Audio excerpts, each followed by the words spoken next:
The advantage of coming at late notice to a conference is I didn't have time to prepare a formal speech. The other advantage, I suppose, of coming from the other side of the world is I'm suffering from quite acute jet lag at the moment, which a colleague of mine explained to me at 4 o'clock this morning.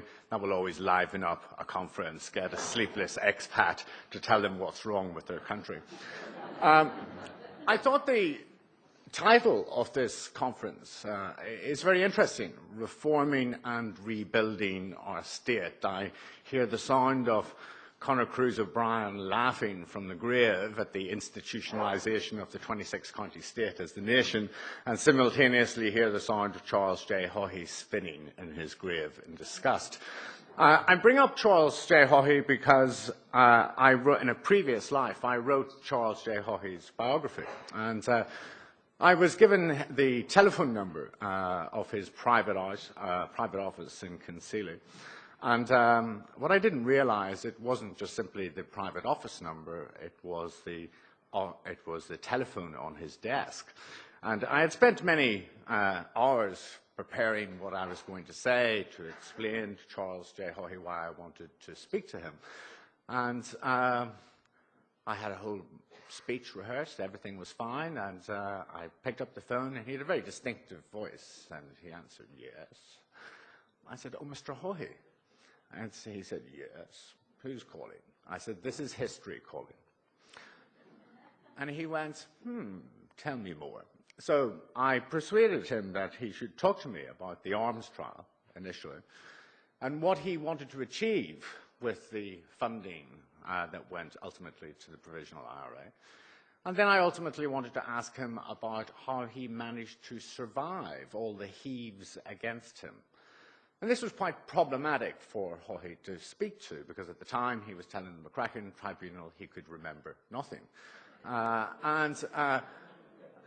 He was an old man, but he brought me down, and I used to go and see him once a month down in Concealy. And he would remember every single battle. Every night I remember the steamed chicken on the menu that particular night. And what struck me about Haughey, without taking a value judgment one way or the other on him, was that here was a master of the black arts of politics, a master of the machinations of politics. And it's a history that we do well to remember. Because one of the things that struck me throughout the 1990s and into the 2000s was the paucity of our institutional memory. The fact that we were being told in the tribunals of inquiry precisely what happens when you have bad governance within banks, precisely what happens when you have a corrupt nexus between politicians and developers, and it was going on around us at the time. And get this, here's the problem. Whose responsibility is this? It's your responsibility. It's the nation's responsibility. I was never more humiliated in my life than in 2009 when the bailout was emerged. I was in New York. And I would have a series of meetings with Wall Street bankers, and they just laughed. How could Ireland have been so stupid? You didn't really believe it, did you? What happened when we tried to stop? What happened when we tried to say something about this?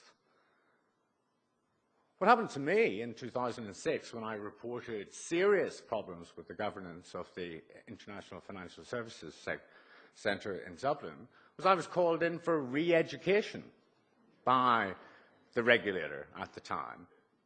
And this centred on a reinsurance scandal, which was done, manipulated, out of Dublin, out of the subsidiary of a major international insurance company.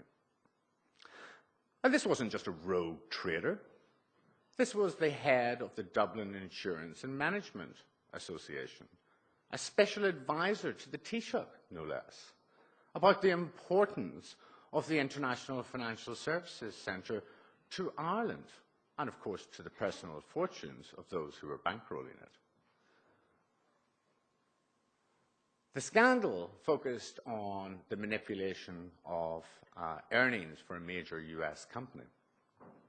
But it transpires that 5 years previously, the same people organized a very similar accounting manipulation in Australia, which is now my home.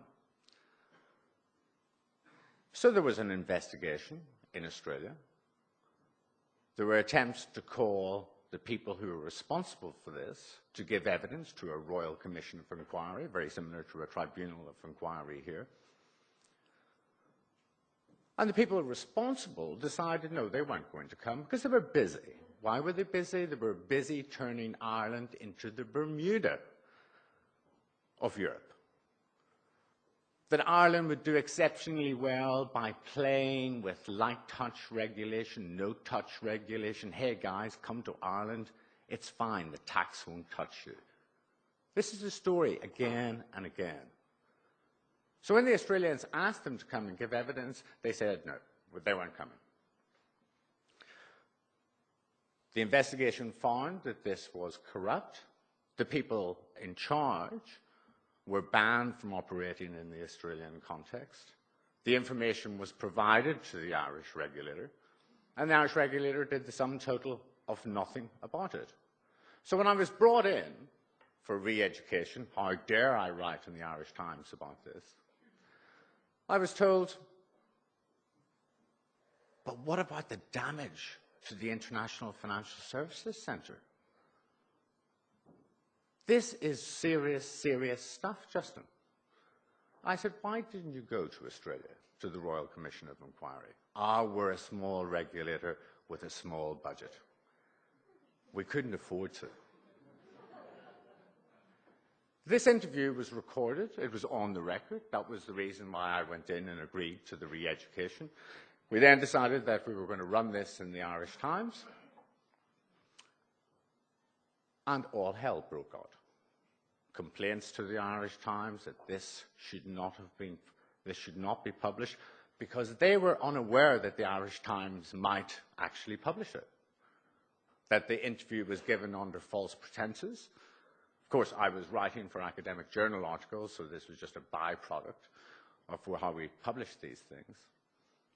But I tell the story because it tells you a very interesting story about how things went wrong and why it's still and they remain problematic.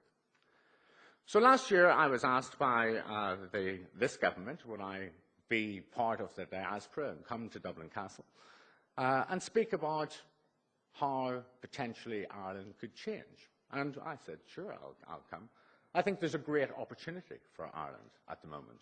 Having been the most lax jurisdiction in Europe, having seen its economy be destroyed, its reputation trounced, and in actual fact now, under the stewardship of the IMF and the European Union. I disagree with Michael in relation to the IMF, in relation to their view of the austerity agenda, which we can go into in questions afterwards.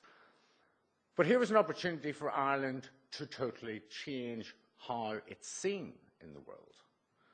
And how it's seen in the world through the integration of 5 key components of reform, whether this is in the financial sector space or whether it's in the political space.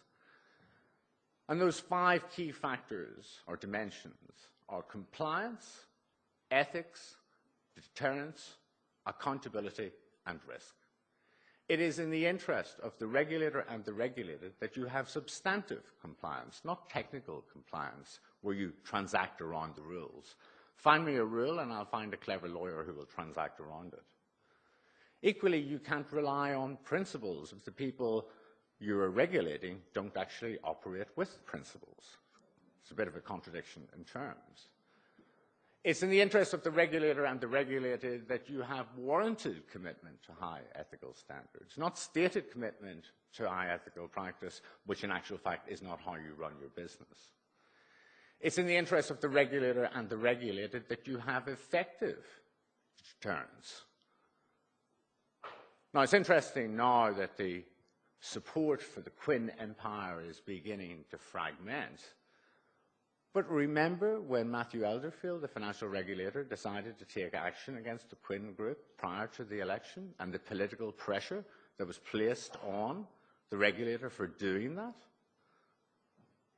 Institutional memory. It's important to remember. It's also in the interest of the regulator and the regulated that you have enhanced accountability. That those who break the law will, in actual fact, be sent to jail.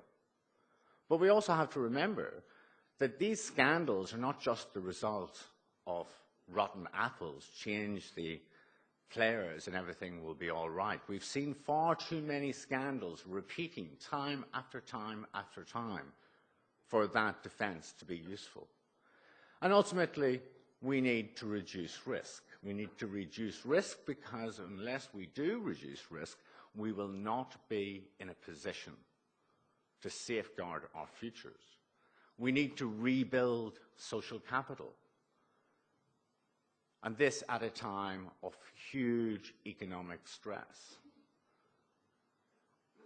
I'm in Europe at the moment because there's a major scandal involving the banks, the LIBOR scandal, price manipulation. This is a very, very serious scandal, which has huge implications. It is as big as the collapse of Lehman Brothers. The consequences globally are going to be huge. And guess what? The sovereigns broke. How are we going to pay to get ourselves out if this crisis mutates ever more dangerously? There's a writer called Stephen King, not the horror novelist, but the chief economist from HSBC Bank, so perhaps this is a horror story after all. He's written recently about the emergence of what he calls a new southern Silk Route. This is trade between emerging and emerged markets. HSBC has got a very clever strategy, marketing strategy at the moment, saying we believe a bank should know when a market has emerged. Subtext for HSBC perhaps in the past is that's when we can sell them dodgy arms deals and get round anti-money laundering provisions. But the point is a serious one. The point that Stephen King makes is a very serious one. There are profound geopolitical and economic shifts happening in the global economy, which will see the dominance of Western Europe and the dominance of North America begin to decline. We are witnessing the beginning of that decline. As these countries trade more and more with each other and develop their regional financial services centres, they do so because they believe that they cannot trust the Western system to deliver. There is no need to go for Western markets. And guess what? There's no money to pay for the goods in the first place. In large measure, the US economy is surviving today because of Chinese forbearance. The biggest single holder of US debt is the Chinese government. We do well to remember our past. We do well to think of the future. And it seems to me the only way we can do that is to have a higher standard of political literacy. Perhaps Conor Cruise O'Brien was right, after all. Thanks.